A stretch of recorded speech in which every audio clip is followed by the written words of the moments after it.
Hi, this is Vaughn Thomas with Thomas Editions Fine Art Printing in Marina Del Rey, and today I'm here to talk about color space. When preparing files for fine art G-clay printing, color space is the most crucial and the most misunderstood decisions you'll make. Color space defines the range of colors that your file can describe.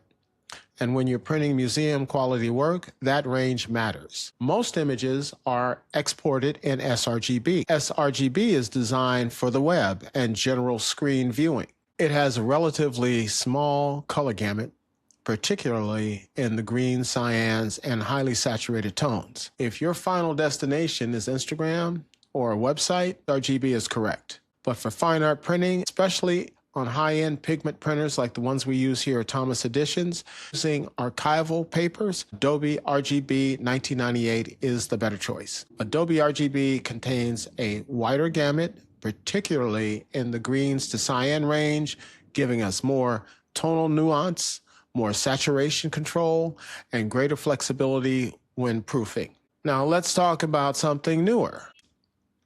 Display P3. Many Apple devices shoot and display in P3, which has an even wider color gamut than sRGB, and in some areas rivals Adobe RGB. On screen, it looks vibrant and rich, but here's the issue.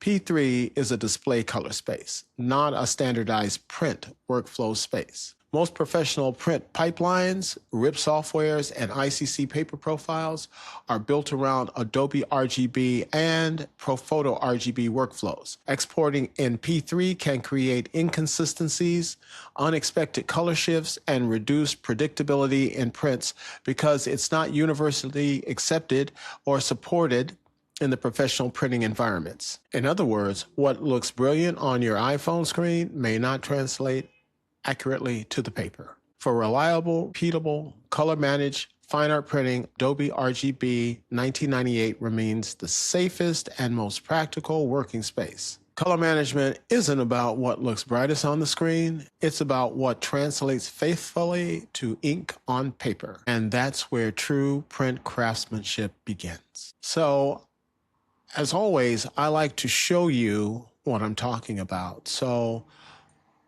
I'm going over here to my screen and I have up two profiles. One sRGB and one Adobe RGB 1998. I have them both here. You can't see the sRGB color space because it is consumed by the Adobe 1998 color space. It's bigger. It contains more colors. I'm going to back out on the opacity so you could see one inside the other. As you can see now, the Adobe RGB has colors that reach far beyond the sRGB in both hue and saturation. It's a bigger footprint. So when exporting your files, rely on Adobe 1998.